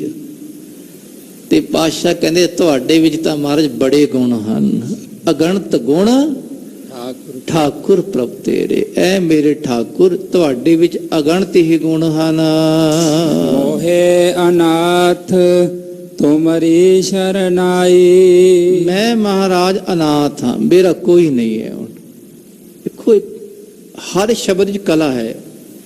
अनाथ का अर्थ केवल मेरा कोई मालक नहीं, मेरे विच कोई भी होम है नहीं। रब जी हुंदा ना भी ये चीज मेरी, ये मेरा मालक, मैं ਉਹਦਾ ਮਾਲਕ, ਮੇਰੇ ਵਿੱਚ ਕੁਝ ਵੀ ਨਹੀਂ ਰਿਹਾ ਰੱਬ ਜੀ, ਇੱਕ ਵੀ ਹਉਮੈ ਨਹੀਂ ਰਹੀ। ਜਿੱਥੇ ਹਉਮੈ ਮੁੱਕ ਗਈ ਉੱਥੇ ਬੰਦਾ ਸ਼ਰਨ ਆਉਂਦਾ ਕਿਸੇ ਦੀ। ਹੁਣ ਅਸੀਂ ਰੱਬ ਦੀ ਸ਼ਰਨ ਸਵੇਰੇ ਸਵੇਰੇ ਆਏ ਹਾਂ। ਸਭ ਦੇ ਵਿੱਚ ਕੋਈ ਘੱਟ ਹੈ, ਕੋਈ ਵੱਧ ਹੈ, ਕੋਈ ਤਮੰਨਾ ਹੈ, ਕੋਈ ਹਉਮੈ ਹੈ, ਕਿਸੇ ਕੁਝ ਵੱਖਰੀ ਵੱਖਰੀ ਅਵਸਥਾ ਹੈ। ਸਭ ਦੀ ਅਵਸਥਾ ਬਰਾਬਰ ਨਹੀਂ ਹੋ ਸਕਦੀ। ਧਿਆਨ ਰੱਖਣਾ, ਸਾਰੀ ਦੁਨੀਆ ਨਹੀਂ ਬਰਾਬਰ। ਅਸੀਂ ਕਹਿੰਦੇ ਮਰਿਆਦਾ ਬਰਾਬਰ ਸਭ ਲਈ, ਨਹੀਂ ਬਰਾਬਰ ਹੋ ਸਕਦੀ। ਹੁਣ ਸਭ ਇੱਥੇ ਅਧਿਕਾਰੀ ਕਈ ਕੈਸੇ ਬੈਠੇ, ਕਈ ਕੈਸੇ ਬੈਠੇ। ਕਈਆਂ ਦੇ ਮਨ 'ਚ ਵੀ ਕਥਾ ਸੁਣੀਏ, ਕਈਆਂ ਦੇ ਮਨ 'ਚ ਸਿਮਰਨ ਸੁਣੀਏ, ਹੈ ਨਾ, ਵੱਖ ਵੱਖ। ਕਈਆਂ ਦੇ ਮਨ 'ਚ ਕੀਰਤਨ ਸੁਣਦੇ, ਕਈ ਸੇਵਾ ਕਰਦੇ। ਸਾਰੇ ਵਕਤ ਤਾਂ ਨਹੀਂ ਹੁੰਦੇ, ਇਕੱਠੇ ਤਾਂ ਨਹੀਂ, ਵੱਖ ਵੱਖ। ਇਸੇ ਤਰ੍ਹਾਂ ਸਭ ਦੇ ਅੰਦਰ ਜਿਹੜੀ ਤਮੰਨਾ ਹੈ, ਕੋਈ ਇੱਛਾ ਹੈ, ਕੋਈ ਤਾਂਘ ਹੈ ਰੱਬ ਦੀ ਪ੍ਰਾਪਤੀ ਲਈ। ਕਿਸੇ ਦੀ ਘੱਟ ਹੈ, ਕਿਸੇ ਦੀ ਜ਼ਿਆਦਾ ਹੈ, ਕਿਸੇ ਨੂੰ ਸੁੱਖਾਂ ਦੀ ਲੋੜ ਹੈ। ਐ ਰੱਬ ਜੀ ਮੇਰੇ ਵਿੱਚ ਤਾਂ ਪਾਤਸ਼ਾਹ ਕੋਈ ਵੀ ਹਉਮੈ ਨਹੀਂ ਰਹੀ। ਜਿੱਥੇ ਹਉਮੈ ਨਾ ਰਵੇ ਉੱਥੇ ਰੱਬ ਦੀ ਸ਼ਰਨ ਆਈਦਾ ਹੈ। ਖਾਲਸਾ ਜੀ, ਮੋਹੇ ਅਨਾਥ ਤੁਮਰੀ ਸਰਣਾਈ, ਮੈਂ ਤੁਹਾਡੀ ਸ਼ਰਨ ਆਈ, ਸ਼ਰਨ ਆ ਗਿਆ ਹਾਂ। ਹਰ ਕਿਰਪਾ ਹਰ ਚਰਨ ਧਿਆਈ। ਦੇਖੋ ਅਸੀਂ ਕਾਰੇ ਕਿਰਪਾ ਸਿਆਰੀ ਬੋਲਾਂਗੇ ਨਾ, ਮਨ ਖਿੰਡੇਗਾ ਹੀ ਨਹੀਂ। ਕਾਰੇ ਕਿਰਪਾ ਹਰਿ ਚਰਨ ਧਿਆਈ। ਰੱਬ ਜੀ ਤੁਸੀਂ ਕਿਰਪਾ ਕਰੋ। ਜੇ ਤੁਸੀਂ ਕਿਰਪਾ ਕਰੋਗੇ ਤਾਂ ਮੈਂ ਤੁਹਾਡੇ ਚਰਨ, ਤੁਹਾਡੇ ਸ਼ਬਦ ਨੂੰ ਜਪ ਸਕਦਾ ਵਾਂ। ਹਰ ਚਰਨ ਧਿਆਈ। ਰੱਬ ਦੇ ਚਰਨ ਕੀ ਹਨ? ਵਾਹਿਗੁਰੂ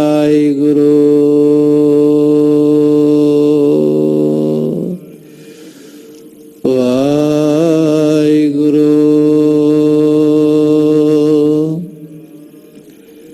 ਕਰ ਕਿਰਪਾ ਹਰ ਚਰਨ ਧਿਆਈ। ਕਿਰਪਾ ਨਾਲ ਹੀ ਜਪਿਆ ਜਾਂਦਾ ਖਾਲਸਾ ਜੀ।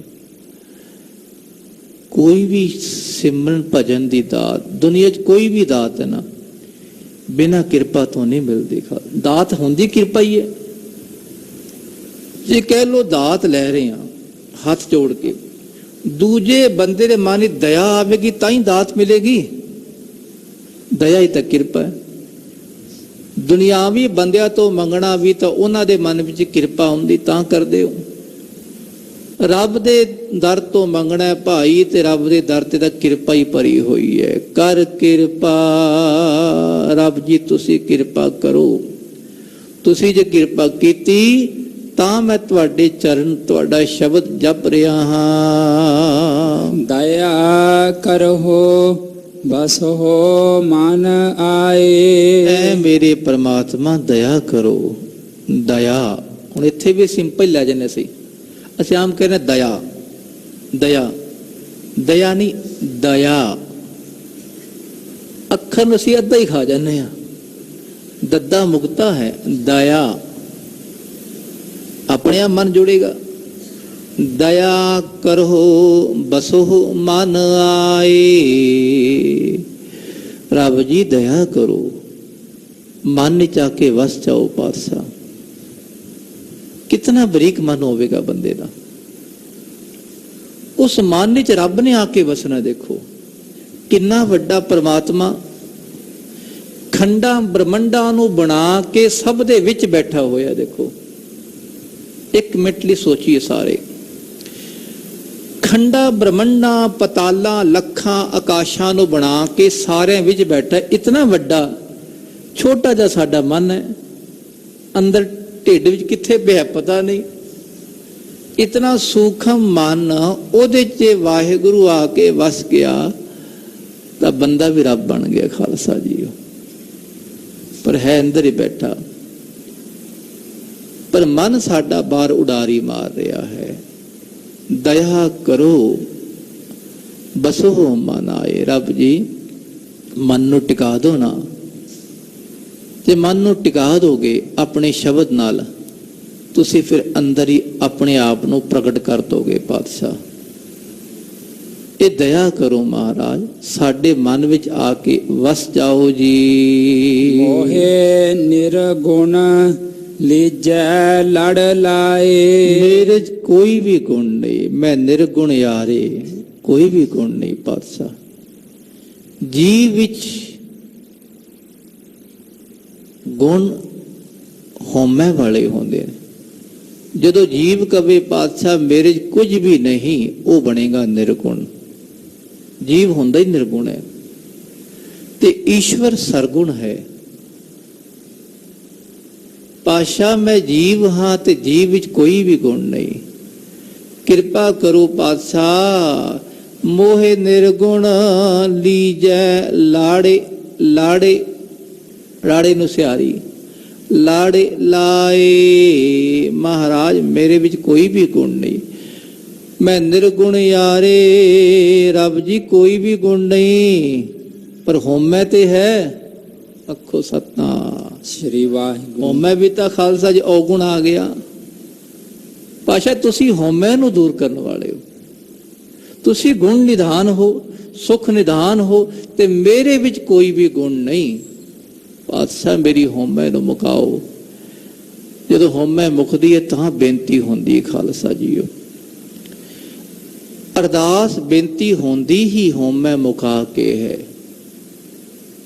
ਅਰਦਾਸ ਬੇਨਤੀ ਦਾ ਸ਼ਬਦ ਚੱਲਦਾ ਹੈ।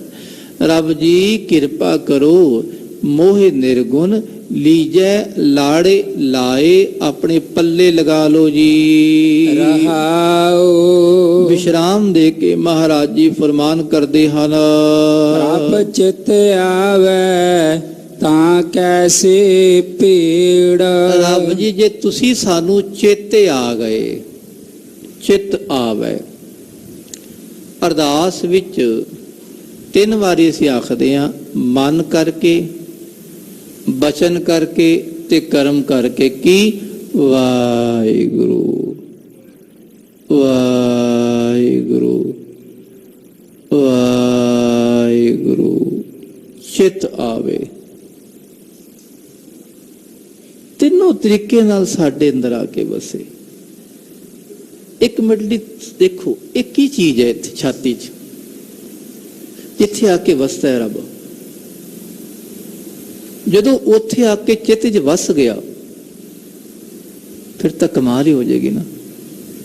1 ਮਿੰਟ ਸਾਰੇ ਜਪਣਾ, ਵਾਹਿਗੁਰੂ ਵਾਹਿਗੁਰੂ ਵਾਹਿਗੁਰੂ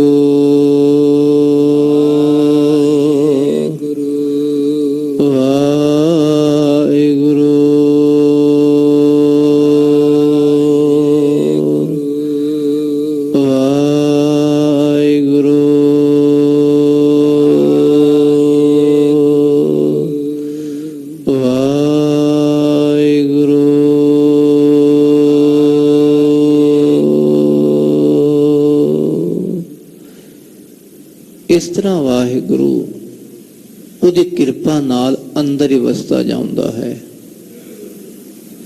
ਰੱਬ ਜੀ ਇਹ ਚਿੱਤ ਵਿੱਚ ਵਾਹਿਗੁਰੂ ਵਸ ਜਾਵੇ ਬਸ। ਜਦੋਂ ਵਸ ਗਿਆ ਤੇ ਉਹਦਾ ਹਿਰਦਾ ਬਿਲਕੁਲ ਸ਼ਾਂਤ ਹੋ ਜਾਵੇਗਾ। ਪ੍ਰਭ ਚਿੱਤ ਆਵੈ, ਜੇ ਪ੍ਰਭ ਚੇਤੇ ਆ ਗਿਆ, ਆਵੈ ਆ ਗਿਆ, ਤਾਂ ਕੈਸੀ ਭੀੜ। ਫਿਰ ਕੋਈ ਭੀੜ ਲੱਗੇਗੀ? ਭੀੜ ਕਦੀ ਮੁਸੀਬਤ। ਰੱਬ ਜਿਹਨੂੰ ਚੇਤੇ ਆ ਗਿਆ ਉਹਨੂੰ ਕੋਈ ਮੁਸੀਬਤ ਨਹੀਂ ਖਾਲਸਾ ਜੀ। ਦੇਖੋ ਹੈ ਨਾ ਸੁਖ ਨਿਦਾਨ। ਪਹਿਲੀ ਪੰਕਤੀ ਚ ਸਾਰੇ ਗੱਲ ਮਾਰਦੇ ਮਹਾਰਾਜ ਤੇ ਰਹਾਉ ਦੀ ਪੰਕਤੀ ਚ। ਤਾਂ ਹੀ ਬੰਦੇ ਬਾਹਰ ਕੀ ਲਿਖਿਆ ਹੁੰਦਾ? 2 ਪੰਕਤੀ ਲਿਖਿਆ ਹੁੰਦੀ ਬਾਹਰ। ਬਸ ਇਹੀ ਦੁਨੀਆ ਚਾਹੁੰਦੀ, ਬਸ ਸਾਨੂੰ ਸੁੱਖ ਹੀ ਮਿਲੇ ਬਸ। ਪਾਤਸ਼ਾਹ ਕਹਿੰਦੇ ਜਿੱਥੋਂ ਸੁੱਖ ਮਿਲਣਾ ਉਹ ਤਾਂ ਜਪ ਲੈ ਨਾ ਜੀ, ਉਹ ਨਹੀਂ, ਉਹ ਕੋਈ ਹੋਰ ਕਰ ਲੇਗਾ। ਫਿਰ ਹੋਰ ਤਾਂ ਕਰੇਗਾ, ਸੁੱਖ ਵੀ ਕੋਈ ਹੋਰ ਲੈ ਜਾਏਗਾ।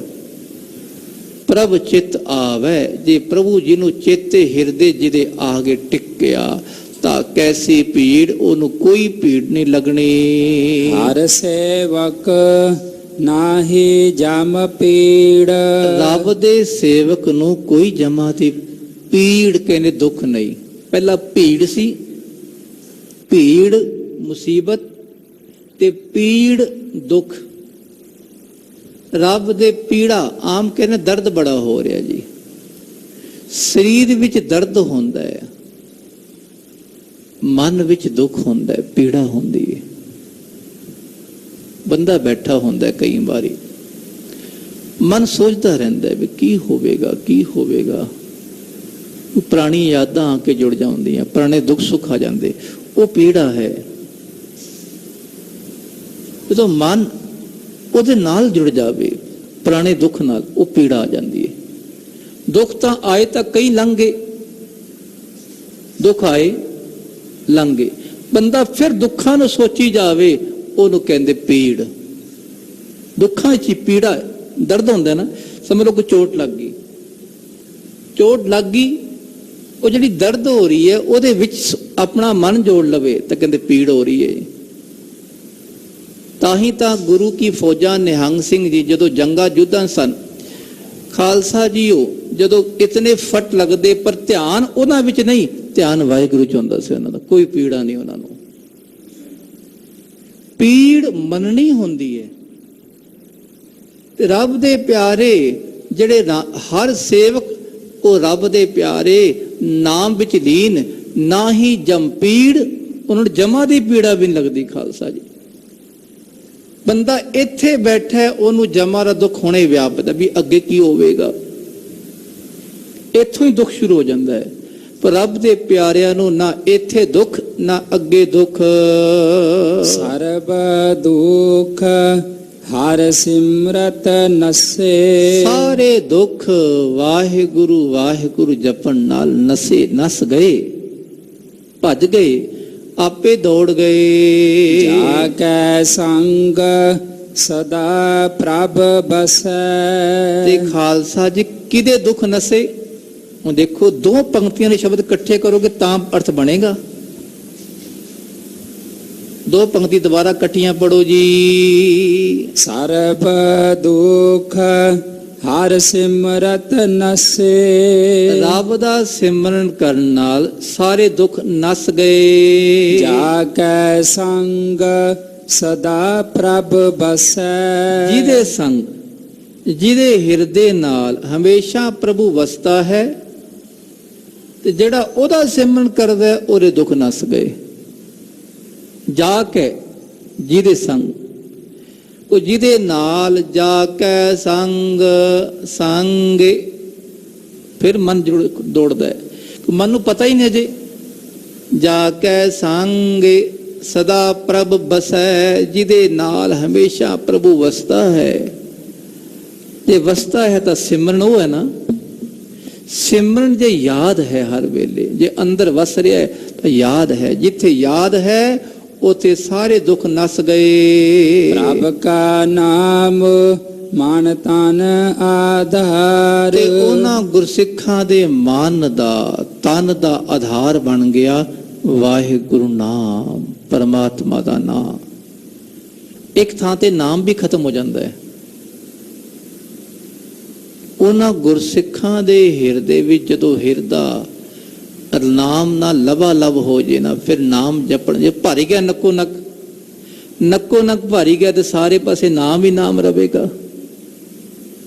ਉਹ ਨਾਮ ਹੀ ਨਾਮ ਭਰ ਜਾਂਦਾ, ਫਿਰ ਨਾਮ ਜਪਦੇ ਨਹੀਂ, ਆਪਣੇ ਆਪ ਅੰਦਰ ਫੁਹਾਰੇ ਮਾਰਦਾ ਉਹਨਾਂ ਦੇ। ਖਾਲਸਾ ਜੀਓ, ਐਸੇ ਗੁਰੂ ਕੇ ਪਿਆਰੇ ਪ੍ਰਭ ਕਾ ਨਾਮ ਮਨ ਤਨ ਆਧਾਰ, ਉਹਨਾਂ ਦੇ ਮਨ ਦਾ, ਤਨ ਦਾ ਆਧਾਰ ਬਣਦਾ ਹੈ। ਵਿਸਰਤ ਨਾਮ ਹੋਵਤ ਤਨ ਛਾਰ, ਤੇ ਜਦੋਂ ਖਾਲਸਾ ਜੀ ਕਿਸੇ ਨੂੰ ਨਾਮ ਭੁੱਲ ਜਾਵੇ ਤੇ ਸਰੀਰ ਛਾਰ ਸੁਆਹ ਬਣ ਗਿਆ। ਸੁਆਹ ਉਸੇ ਵੇਲੇ ਹੈ। ਸਾਡੇ ਦਾਦਾ ਉਸਤਾਦ ਜੀ ਅਰਥ ਕਰਨ ਲੱਗੇ ਕਿ ਇਹ ਬੰਦਿਆ, ਇਹ ਮਤ ਸੋਚੀ ਕਿ ਜਦੋਂ ਹਉਮੈ ਆ ਗਈ ਤਾਂ ਤੈਨੂੰ ਅੱਗੇ ਦੁੱਖ ਮਿਲਣਗੇ। ਨਾਲ ਹੀ ਦੁੱਖ ਸ਼ੁਰੂ ਹੋ ਗਏ, ਬਸ ਨਾਲ ਹੀ ਨਰਕ ਸ਼ੁਰੂ ਹੋ ਗਏ। ਜਦੋਂ ਰੱਬ ਭੁੱਲ ਗਿਆ, ਸਰੀਰ ਛਾਰ ਉਸੇ ਵੇਲੇ ਬਣ ਗਿਆ। ਬਸ ਹਰ ਬਿਸਰਤ ਸੋ ਮੂਆ, ਮਰਿਆ ਮਰਿਆ ਤੇ ਛਾਰ ਹੀ ਹੈ ਨਾ। ਭੁੱਲ ਗਿਆ ਜਿੱਥੇ ਸਰੀਰ ਸੁਆਹ ਹੈ। ਜਿੱਥੇ ਰੱਬ ਯਾਦ ਹੈ ਉੱਥੇ ਸੱਚਖੰਡ ਹੈ। ਬਸ ਹਰ ਵਿਸਰਤ ਰੱਬ ਜੇ ਭੁੱਲ ਜਾਵੇ, ਹਰ ਵਿਸਰਤ ਸੋ ਮੂਆ, ਉਹ ਮਰਿਆ ਹੋਇਆ ਹੈ। ਇੱਥੇ ਫਰਮਾਨ ਕਰਦੇ ਬਿਸਰਤ ਨਾਮ ਹੋਵ ਤਨ ਛਾਰ, ਜਿਹਨੂੰ ਨਾਮ ਭੁੱਲ ਗਿਆ ਉਹਦਾ ਸਰੀਰ ਸਵਾਹ ਬਣ ਜਾਂਦਾ ਹੈ। ਪ੍ਰਭ ਚਿਤ ਆਏ ਪੂਰਨ ਸਭ ਕਾਜ, ਜਦੋਂ ਵਾਹਿਗੁਰੂ ਚੇਤੇ ਆ ਗਿਆ ਉਹਦੇ ਸਾਰੇ ਕਾਰਜ ਪੂਰੇ ਹੋ ਗਏ। ਬਸ ਅਸਲ ਜਿਹੜਾ ਜੀਵਨ ਦਾ ਕੰਮ ਹੈ ਨਾ, ਉਹ ਹੈ ਆਤਮਾ ਪ੍ਰਾਤਮਾ ਇੱਕੋ ਕਰੈ, ਅੰਤਰ ਕੀ ਦੁਬਿਧਾ ਅੰਤਰ ਮਰੈ। ਇਹ ਅਸਲ ਕੰਮ ਹੈ ਉਹਦਾ। ਇਹ ਕੰਮ ਪੂਰਾ, ਜੇ ਇਹ ਕੰਮ ਪੂਰਾ ਤੇ ਸਾਰੇ ਕੰਮ ਪੂਰੇ ਹੋ ਗਏ। ਹਰ ਬਿਸਰਤ ਸਭ ਕਾ ਮੁਹਤਾਜ, ਜੇ ਰੱਬ ਭੁੱਲ ਜਾਵੇ ਤਾਂ ਬੰਦਾ ਥਾਂ ਥਾਂ ਤੋਂ ਮੰਗਦਾ ਹੈ, ਸਭ ਦਾ ਮੁਹਤਾਜ ਬਣਦਾ ਹੈ। ਚਰਨ ਕਮਲ ਸੰਗ ਲਾਗੇ ਪ੍ਰੀਤ, ਧੰਨ ਉਹਨਾਂ ਗੁਰਮੁਖਾਂ ਦੀ ਰੱਬ ਦੇ ਚਰਨ ਕਮਲਾਂ ਦੇ ਨਾਲ ਉਹਨਾਂ ਦੀ ਪ੍ਰੀਤ ਜੁੜ ਗਈ। ਬਿਸਰ ਗਏ ਸਭ ਦੁਰ ਮਤ ਰੀਤ, ਜਿੱਥੇ ਪ੍ਰੀਤ ਜੁੜ ਗਈ, ਨਾਮ ਨਾਲ ਮਨ ਬਿਲਕੁਲ ਜੁੜ ਗਿਆ, ਪ੍ਰੇਮ ਵਿੱਚ ਲੀਨ ਹੋ ਗਏ, ਉੱਥੇ ਬਿਸਰ ਗਈ, ਭੁੱਲ ਗਈ, ਚਲੀ ਗਈ ਸਭ ਦੁਰਮਤ ਰੀਤ। ਦੁਰਮਤ ਕਹਿਲੇ ਭੈੜੀ ਮਤ ਵਾਲੀ ਮਰਿਆਦਾ, ਭੈੜੀ ਬੁੱਧੀ, ਵਿਸ਼ੇ ਵਿਕਾਰਾਂ ਵਾਲੀ ਬੁੱਧੀ, ਉਹ ਚਲੀ ਗਈ। ਮਨ ਤਨ ਅੰਤਰ ਹਰ ਹਰ ਮੰਤ, ਉਹਨਾਂ ਗੁਰਮੁਖਾਂ ਦੇ ਹਿਰਦੇ ਚ ਮਨ ਤਨ ਅੰਤਰ। ਹੁਣ ਇੱਥੇ ਅੰਤਰ ਆ ਗਿਆ, ਸਿਆਰੀ ਨਹੀਂ ਆਈ। ਮਨ ਵਿੱਚ ਤੇ ਤਨ ਵਿੱਚ ਆ ਗਿਆ, ਇਕੱਠਾ ਆ ਗਿਆ ਨਾ। ਪਿੱਛੇ ਮਨ ਤਨ ਨੂੰ ਸਿਆਰੀ ਆਏ ਸੀ, ਉੱਥੇ ਅੰਤਰ ਨਾਲ ਆਇਆ, ਮਨ ਵਿੱਚ ਤੇ ਤਨ ਵਿੱਚ। ਤੇ ਇੱਥੇ ਮਨ ਤਨ ਦੇ ਵਿੱਚ ਕੀ ਹੈ? ਹਰ ਹਰ ਮੰਤ ਵਾਹਿਗੁਰੂ ਮੰਤਰ ਉਹਨਾਂ ਦੇ ਹਿਰਦੇ 'ਚ ਵਸਿਆ ਹੋਇਆ ਹੈ, ਉਹਨਾਂ ਦੇ ਰੋਮ ਰੋਮ ਵਿੱਚ ਵਸਿਆ ਹੋਇਆ ਹੈ। ਨਾਨਕ ਭਗਤਨ ਕੈ ਘਰ ਸਦਾ ਆਨੰਦ, ਗੁਰੂ ਅਰਜਨ ਦੇਵ ਪਾਤਸ਼ਾਹ ਜੀ ਫਰਮਾਨ ਕਰਦੇ ਵੀ ਉਹਨਾਂ ਭਗਤਾਂ ਦੇ ਘਰ ਹਮੇਸ਼ਾ ਆਨੰਦ ਹੈ। ਜਿਹਦੇ ਹਿਰਦੇ 'ਚ ਵਾਹਿਗੁਰੂ ਵਸਿਆ ਹੋਇਆ ਹੈ ਉਹ ਭਗਤ, ਤੇ ਉਹਨਾਂ ਦੇ ਘਰ ਹਮੇਸ਼ਾ ਆਨੰਦ ਹੀ ਆਨੰਦ ਹੈ। ਇਹ ਹਿਰਦੇ ਰੂਪੀ ਘਰ ਹੈ, ਸਰੀਰ ਵੀ ਘਰ ਹੈ ਉਹਨਾਂ ਦਾ, ਉਹਨਾਂ ਦੀ ਸਾਰੀ ਦੁਨੀਆ ਹੀ ਘਰ ਹੈ। ਇੱਕ ਚਾਰ ਦੀਵਾਰੀ ਘਰ ਨਹੀਂ, ਸਾਰੀ ਦੁਨੀਆ ਹੀ ਘਰ ਹੈ ਉਹਨਾਂ ਦਾ। ਤੇ ਹਰ ਥਾਂ ਤੇ ਉਹਨਾਂ ਦਾ ਘਰ, ਤੇ ਹਰ ਥਾਂ ਤੇ ਉਹ ਰੱਬ ਦੇ ਪਿਆਰੇ ਆਨੰਦ ਮਾਣਦੇ ਹਨ। ਧੰਨ ਉਹ ਗੁਰੂ ਕੇ ਪਿਆਰੇ, ਤੇ ਧੰਨ ਗੁਰੂ ਅਰਜਨ ਦੇਵ ਪਾਤਸ਼ਾਹ ਜਿਹੜੇ ਆਪਣੇ ਭਗਤਾਂ ਦੀ ਅਰਦਾਸ ਸੁਣ ਕੇ ਉਹਨਾਂ ਦੀ ਝੋਲੀਆਂ ਭਰਦੇ ਹਨ। ਰੱਬ ਜੀ ਰਹਿਮਤ ਕਰਨਾ। ਅਸੀਂ ਸਾਰੇ ਹੀ ਮੰਗਤੇ ਹਾਂ ਮਹਾਰਾਜ ਤੁਹਾਡੇ ਦਰ ਤੋਂ ਪਾਤਸ਼ਾਹ, ਇੱਕ ਦਾਤ ਮੰਗਣ ਆਏ ਆ ਪਾਤਸ਼ਾਹ, ਇੱਕ ਗੁਣ ਕੋਈ ਆਪਣੇ ਘਰੋਂ ਸਾਡੇ ਹਿਰਦੇ 'ਚ ਵਸਾ ਦਿਓ ਪਾਤਸ਼ਾਹ। ਕੋਈ ਵੀ ਗੁਣ ਪਾਤਸ਼ਾਹ ਸਾਡੇ ਹਿਰਦੇ ਵਸਾ ਦਿਓ, ਕਿ ਸਾਡਾ ਹਿਰਦਾ ਮਹਾਰਾਜ ਨਾਮ ਨਾਲ ਲਬਾ ਲਬ ਕਰ ਦਿਓ। ਇਤਨੀਆਂ ਬੇਨਤੀਆਂ ਪ੍ਰਵਾਨ ਕਰਨੀਆਂ ਜੀ। ਅੱਖਰਵਾਦ ਘਾਟ ਭੁੱਲ ਚੁੱਕ ਦੀ ਖਿਮਾ। ਵਾਹਿਗੁਰੂ ਵਾਹਿਗੁਰੂ ਵਾਹਿਗੁਰੂ ਵਾਹਿਗੁਰੂ।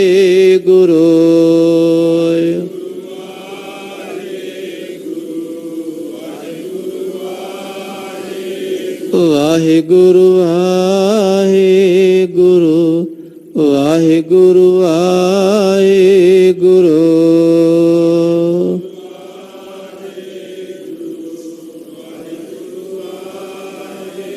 ਵਾਹਿਗੁਰੂ ਜੀ ਕਾ ਖਾਲਸਾ, ਵਾਹਿਗੁਰੂ ਜੀ ਕੀ ਫਤਿਹ।